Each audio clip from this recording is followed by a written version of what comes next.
We've done it. We've made it to the final day of the week as far as lessons in math are concerned. We made it halfway through chapter 1, so some big milestones today, for sure. And today, we finally move on from our focus on one-step equations to, can you believe it, two-step equations. Now, I'm not going to sugarcoat it. This is where things definitely take a step up in the difficulty department. But there is some things that still say the same. For example, opposite operations. This is still how we get rid of certain values if we're trying to solve. So for example, if you have n plus 5, to get rid of the plus 5, you subtract 5. So that's still true. But here's a big difference.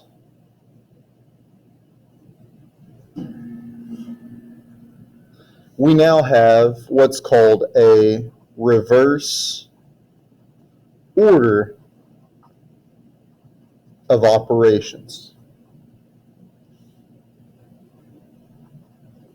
And this is where things can get a little bit tricky, guys. Reverse order of operations. What that means is, that means that in multi-step equations, you're going to be usually having some adding and some multiplying, or some subtracting and dividing, or any combination of those four. And normally with PEMDAS, we know we would multiply or divide before we add or subtract, but that's not usually going to be the case now. We're going to usually add or subtract before we multiply or divide. And you're probably thinking, well, wait, what changes here? Well, that's because if you multiply or divide first, you have to multiply and divide everything on both sides of the equation. And if you have multiple terms on both sides of the equation, that gets really complicated. So instead of trying to multiply or divide everything, we can add or subtract to take care of the basics. And then all that leaves left for us to do is multiply or divide the few things that are left. It's just a little bit simpler that way.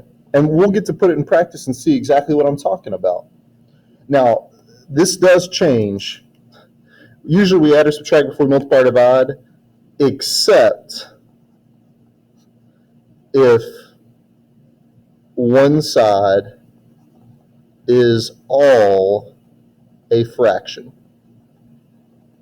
And we're going to see that more at the bottom of the page, but we have to kind of think again if one side of our equation is all in a fraction, because you have to destroy that fraction to start working with it, which will involve multiplication first. But let's focus on reverse order of operations first. Let's take a look, guys. Hop on down here. We're going to solve each of these equations, just like we were on the previous day. So we've got 4x plus 5 equals 13. Now by solve, that means we're trying to figure out what x equals. We want to know what it is. And that's going to require us to get x by itself. So let's look. X is on the left side of this equation, so that's where we're going to focus to start. Now x is being multiplied by 4.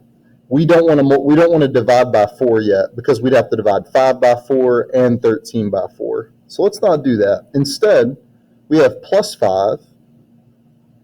Why don't we try subtracting 5 from both sides, from the left and from the right? We have to do that to keep the equation balanced. 4x equals 13 minus 5, that is 8. Divide by 4. Oh, 8 divided by 4, that's 2. And do you see how much easier it was to wait to divide? Because now you just have to divide one number instead of having to divide both 5 and 13. If you wait, you can just divide one number there. How about let's do a couple more together, and then I'll turn you guys loose. Let's look at number 2. Okay, 3 is being multiplied to h, so let's hold off on dealing with that. H is on the left side again, but we have a minus 8, a negative 8 there. So how can we get rid of that and try and get h by itself? let's add 8 to it. But of course, we have to keep this balanced, so we add it to the other side. Negative 8 and 8 cancel. They add out. So we have 3h equals 1 plus 8, 9. And now you can divide by 3. And 9 divided by 3 is 3. So if you need to pause and take a moment to kind of look over those two, you are more than welcome to.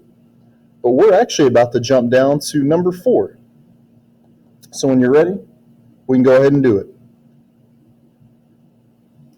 Now, what do you notice is a little different on this one? That's right, we've got a division going on here. N is being divided by 5. Well, just like with multiplication on 1 and 2, we wanted to wait to deal with that till the second step, the final step. Let's do the same thing here. N's on the left side of this equation. We also have a minus 1. Why don't we add 1 to both sides? That negative 1 adds out. N is still being divided by 5. We still have that fraction. 7 plus 1 is 8.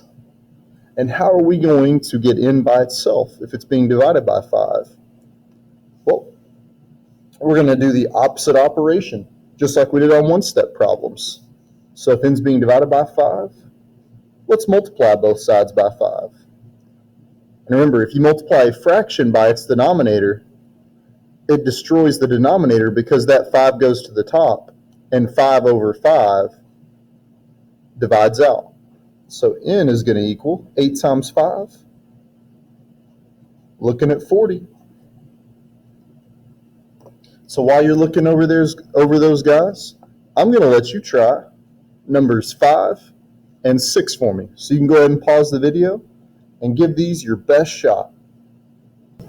Let's see who went 2 for 2 here. We got y equals 30 and m equals 0. And some of you guys are probably thinking, wait, how is that 0? Well, because 0 divided by any number is 0. Now, if this had been reversed and we were dividing negative 6 by 0, that would be a no solution because you can't divide by 0. But you can divide 0 by anything. It'll just always be 0. Now, what I'm going to do for this next section is I'm going to reveal the answers, but I would highly, highly encourage, if you want some great practice, I think there's some problems in here that are excellent. And if you can get all 4 of these down, you're going to be in really good shape. So I would encourage everybody to give these a shot. And if you are, you can go ahead and pause the video and unpause it when you're ready to check. And then we'll be ready to look at the last section of the day. Okay, if you missed any of these, I would say it probably had to do with the negatives. Hopefully a lot of us felt pretty good about the actual steps, like adding or subtracting first. On number 1 and number 2, we added first to move that number away from whatever the variable was. If you notice on numbers 3 and 4, we subtracted first to move whatever number was over near the variable away. But then once you did that, you had to be careful, because like on number 1, negative 2 plus 5 gives you 3, a positive 3. And then we had to multiply by negative 8. Not 8, negative 8. That's how we're going to get rid of that denominator. It has to be the exact same number. So negative 24. Here we divided by 4. Negative 8 divided by 4 is negative 2. Down here we subtract 15, and be careful. A negative minus a number is just going to make a bigger negative, negative 27. But when we divide negative 3 to negative 27, a negative divided by a negative is going to be a positive, positive 9. And then finally, multiply by 11 to destroy that denominator. Negative 6 times 11, negative 66. And so here, we're going to see a couple examples of some problems that I was kind of warning us about up at the very top of the page. Look at number 1. We see our variable on the left side, but we see every other number on the left side all inside of a fraction. And if that happens, guys, I'm going to remind you, Usually we need to add or subtract before we multiply or divide, except if one side is all a fraction. Guess what? One side, the side with the variable, is all a fraction. And if that's the case, you have to destroy the denominator. And we know that's done by saying, okay, we're dividing everything by 2. Well, let's multiply by 2, which means we have to multiply this side by 2 as well. But if we multiply by 2, destroys the denominator. And guess what? The numerator gets to fall down from the top. So we just have f plus 4 chilling equals 5 times 2. Give me 10. And now this goes from a kind of confusing looking problem to a very straightforward problem.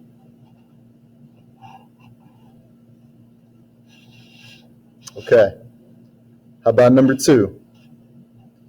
This is a throwback to yesterday, or to yesterday. So be very, very, very, very, very careful. Okay, is everything on this right side trapped in a fraction? No. So we can subtract 3 over. Unlike number 1, where plus 4 was trapped in the top of a fraction and we couldn't get to it, here, plus 3's out here by itself chilling. Now, 1/2 minus 3, that's going to give you negative 2.5, or negative 5 over 2, if you want to write that as a fraction. Oh, my bad. Equals 1/2 t. And remember, guys, another way we could represent 1/2 is with 0.5. So on your calculator, if you want to do it this way, we have 1/2 times t. You can divide by 1/2, or the same thing will be divided by 0.5. And heck, you could do that on your own calculator. But here's a little secret. If you divide by a half, you're really multiplying this number by 2. If you divide by a half, like we're doing, you're multiplying that number by 2. So t is going to equal whatever the double of negative 2.5 is, and that'll be negative 5.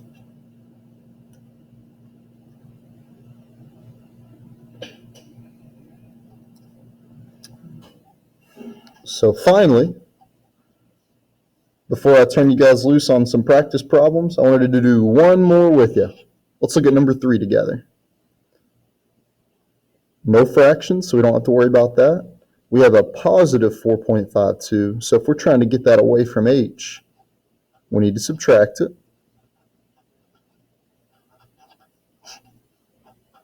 Drop down the negative 5h, that negative's sticking with it.